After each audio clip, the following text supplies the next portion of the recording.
Many thanks to Fellow Extraction Squad, Clash from the servers, Sergeant Pepper servers, Sea of Doors Cloud, Dallas, the Struggle Community, the Karma Crew servers, Dots, Designful, and Friendly a DayZ podcast for making this video possible. DayZ Badlands has officially been confirmed as the next expansion for DayZ, and I've been given the inside scoop as to what this DLC is all about, so I'm going to go over Bohemia Interactive's completely new and unique upcoming DayZ map, the insanely ambitious rebuilding mechanic that could change DayZ forever, when we can get our greasy hands on this Badlands expansion, and a flood of fresh teasers that can get your hype bone tingling in a second. Like with Frostline, DayZ Badlands is an official expansion DLC for the base game of DayZ that will include many new features, mechanics, items, and of course, a new map. And by new map, I really do mean new map, as the environment and art teams at DayZ HQ have been expanded yet again to develop what appears to be hundreds of new assets for the game. These assets look to be strongly inspired by the assets found on Takistan, with one of the teaser images I was given even reading Takistan as the asset category right next to the assets that were developed for Sakau. However, unlike Sakau, which is a remade version of Tanoa with a Siberian twist, Badlands brings a whole new territory and terrain with a Middle Eastern twist instead, called Nasdara, which is pretty damn huge news, along with the map itself being huge too, clocking in at a girthy 267 square kilometers, making it the largest official DayZ map ever, as you can see from comparing it to Chernarus. On top of this, according to the sneak peek images I got, Nasdara will be landlocked too, which means all of the 400 billion square inches that this map comes with are inches that we can enjoy together, minus a few veiny rivers here and there, giving us a landmass that is 50% larger than Chernarus. Now, if you're the type of person that does not need a tutorial on how to use hand soap, you may have noticed that Nasdara is in the Takistan region in the west here, and with assets that are heavily inspired by Takistan too, we can only expect that this map will play and feel a lot like Takistan, with perhaps more greenery due to the rivers and larger mountains due to the dev team's recent work on Sakau, along with more points of interest in Takistan and fixing some of the issues that Takistan had, such as providing more cover in the open, which appears to be less of an issue with these teaser images here, at least from the areas that we've shown. Other parts of the map will likely be extremely arid and dry, similar to that of the first teaser we got here, and the resources or loot and water are said by the devs to be scarce on this map too, along with a new type of weather event being added. They did not say sandstorm, but it's most likely a sandstorm, and at the very least it will reduce our visibility, or perhaps even damage us if they want to make it a survival challenge, along with a few new animals coming with Badlands too. These new animals will probably include predators, which in the Middle East is wolves and bears, so they could just copy and paste the wolves and bears over, but also this region has leopards and hyenas, and it's not difficult to imagine that a wolf could be converted into a hyena. The main herbivores or grass eaters would be similar to that on Chernarus, but instead the desert variation, so a deer could become an Arabian gazelle, a goat becomes an ibex, the one with the long horns, a chicken becomes a sand partridge, or maybe even a cow becomes a camel.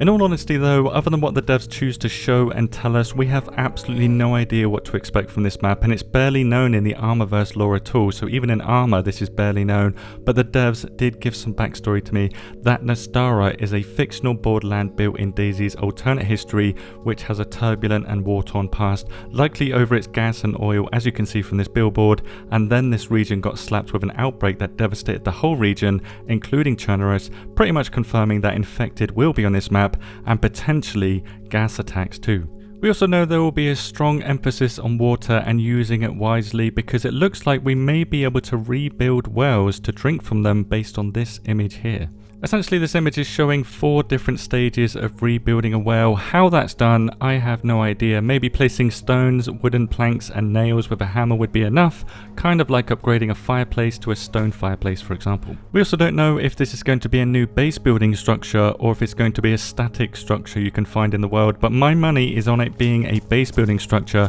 as it gives bases a lot more purpose on the map. On the other hand, if it is a static structure found in the world, that could mean that other structures are upgradable too in Badlands, opening the door to fortifying buildings and other structures, such as rebuilding or barricading the doors on certain buildings, because the words rebuilding the war-torn environment were used in the press pack that I got, hinting that it might not be about base building structures we build, but rebuilding pre-existing structures in the environment. Whatever this feature includes, we know for sure that we're going to get more information on this soon, as we were also told that more content will be revealed over time, which means we haven't seen all that Badlands has to offer yet, and I'm sure we have not even scratched the surface when it comes to new items and or vehicles that Badlands will bring. This new info is confirmed to be brought to us in the form of dev blogs, videos, streams and community updates from the developers, much like how the Frostline release timeline worked, so I'll keep you updated on any new features or changes coming to Badlands as we go. Because DayZ Badlands is a very ambitious undertaking by the team, we've been given a very vague release date too of 2026. That's it, 2026, that's all the info we were given. So if we're lucky enough to survive World War III, and if the roadmap is to scale in any capacity, we will likely have our hands on this in early 2026 rather than later. The Badlands DLC will be purchasable on PC, Xbox and PlayStation, and is said that it should be under $25 when it's released, but this price is not final yet. So around these price points in different currencies,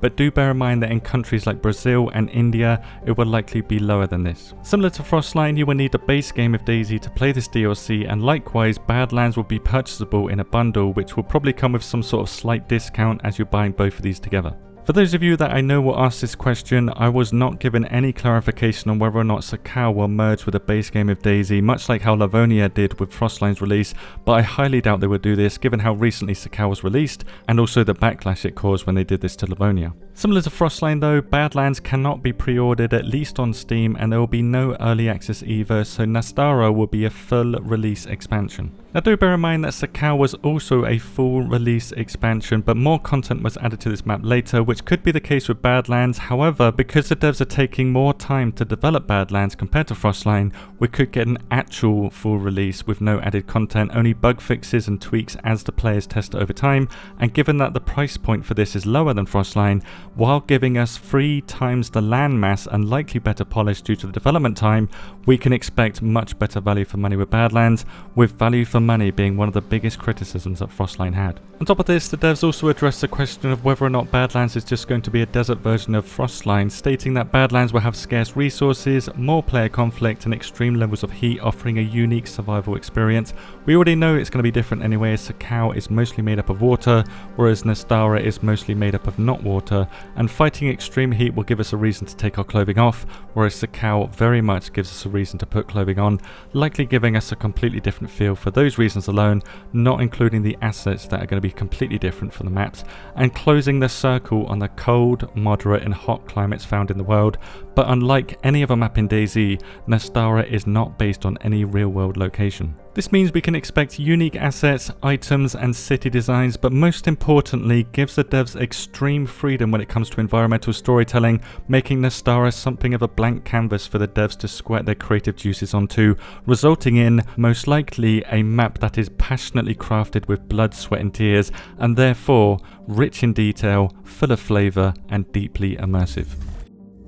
While we eagerly wait for the creative juices of the devs on our screens, we can likely expect 1.29 later this year as stated in the roadmap, and 1.30 might act as a Badlands release next year. In patch 1.29 later this year, I'm expecting complementary features for this new map, with one of them being a texture fix. So as you can see on Sakau, there's a lot of texture issues. They've now fixed that with this latest tech. This potentially could come with 1.29, and I wouldn't be surprised if more improvements like this come with this patch too, in preparation for Badlands release. If you want to be notified of exactly when Badlands will release, you can wishlist it on Steam right now as of the date of this video, and doing this also notifies you of any discounts in the future if you do want to buy it cheaper, link below. And finally, for those wondering why I didn't attend the DayZ get together in Prague, I was invited and I very much wanted to go, but I couldn't due to my passport being in an application process that I'm not going to disclose. I still don't have my passport back, but this is the most recent pic of my bold, beautiful self in case you are curious. So we'll just pretend that I was there too, which isn't hard to imagine really, with all the pics that we were getting from them while they were there, with these fine creators here getting the info that I was given this very day. So check out the videos from these creators for more info on Badlands, as I believe that every single creator that was included in this program was given one exclusive screenshot each. This one is mine. As for you, are you hyped for Badlands, or do you have gripes with Badlands? Let me know and let the devs know below. Thank you very much for watching and have a good day.